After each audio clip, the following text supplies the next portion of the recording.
दिवंगत रामविलास पासवान की आज जयंती है और जयंती के मौके पर तमाम पार्टियां तो मना ही रही है, लेकिन जैसे ही चिराग पासवान पटना पहुंचे और उन्होंने पटना पहुंचते पटना एयरपोर्ट पर काफ़ी भव्य स्वागत किया गया। आप तस्वीरों में देखिए कि किस तरीके से उनके जो समर्थक हैं चिराग पासवान के, स्वर्गीय रामविलास पासवान के जो समर्थक हैं, उनके समर्थक काफ़ी हुजूम उमड़ पड़ा और पटना के एयरपोर्ट से जो नज़ारा देखने को मिला वो पटना के एयरपोर्ट से लेकर हाई कोर्ट तक वो नज़ारा देखने को मिला। और ये तस्वीर आप देख सकते हैं कि किस तरीके से हाई कोर्ट के पास जो है वो हुजूम जो कार्यकर्ताओं को और जो समर्थन मिल रहा है आशीर्वाद यात्रा का, चिराग पासवान के आशीर्वाद यात्रा का पूरे पटना में पोस्टर लगाए गए हैं और उसको लेकर भी बाबा भीमराव अंबेडकर की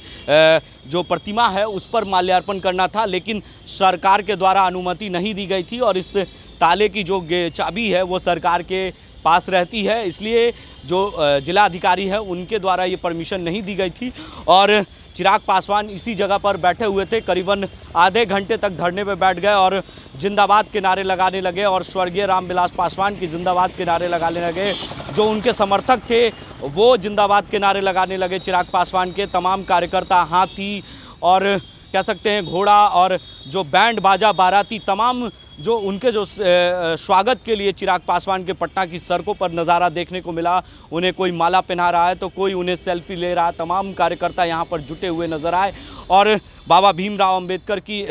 जो प्रतिमा है उस पर माल्यार्पण करना था। उनका जो रूट चार्ट था उसमें ये दर्शाया गया था, लेकिन जिला अधिकारी के द्वारा परमिशन नहीं दिया गया और ताले भी नहीं खोले गए, तो अंदर नहीं जाकर वो यहीं पे धरने पे बैठ गए और उसके बाद जो है नारेबाजी होने लगी और जिस तरीके स्वर्गीय रामविलास पासवान के जिंदाबाद के नारे लगाने लगे जयंती के मौके पर, तमाम कार्यकर्ता काफ़ी यहाँ पे धरने पे बैठ गए और उसके बाद जो नज़ारा देखने को मिला, चिराग पासवान ने कहा कि हमें भले यहाँ रोक दिया गया है लेकिन उनके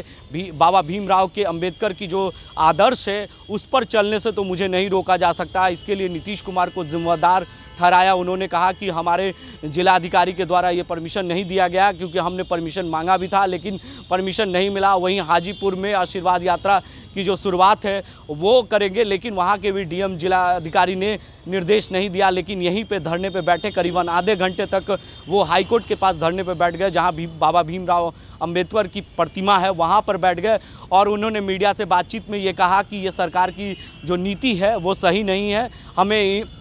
उनके जो प्रतिमा है उन पर माल्यार्पण करने से भले रोक लें लेकिन उनके आदर्शों पे चलने से मुझे नहीं रोक सकते। जिस तरीके से मुझे समर्थन मिल रहा है वो आप भी देख रहे हैं कि काफ़ी संख्या में हुजूम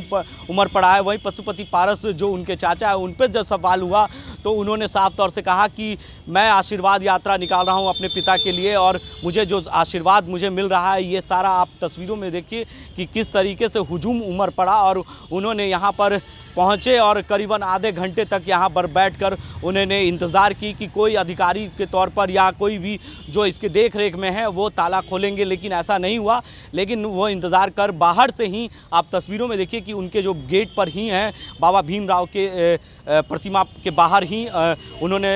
हाथ जोड़कर प्रणाम किया और उसके बाद आगे की यात्रा वो निकल पड़े। तो उन्होंने मीडिया से बातचीत में क्या कुछ कहा है वो भी आप सुनिए। देखिए, दर्शन करने से तो आप रोक सकते हैं, माल्यार्पण करने से आप रोक सकते हैं, पर इनके विचारों पर चलने से आप किसी को नहीं रोक सकते।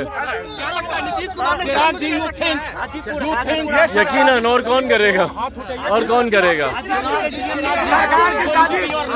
देखिए, मेरी समझ में पड़े कि क्यों कहीं पर भी जाकर माल्यार्पण करना, मैं कोई बहुत ज्यादा उसके साथ में अकेले आ रहा था मैं माल्यार्पण करने, ऐसे में इस तरीके से रोकना मेरी समझ के परे। आगे हाजीपुर में भी कहा जा रहा है कि मेरे कार्यक्रम को सभा ने को परमिशन नहीं दी जा रही है, पर बहरहाल आप कितना भी रोक लें, आप मुझे दर्शन करने से, माल्यार्पण करने से आप रोक लेंगे, पर इनके सिद्धांतों पर चलने से, इनके विचारों को अपनाने से तो कोई नहीं रोक सकता। ये बताइए, आशीर्वाद यात्रा का मकसद क्या है? बस यही आशीर्वाद लेना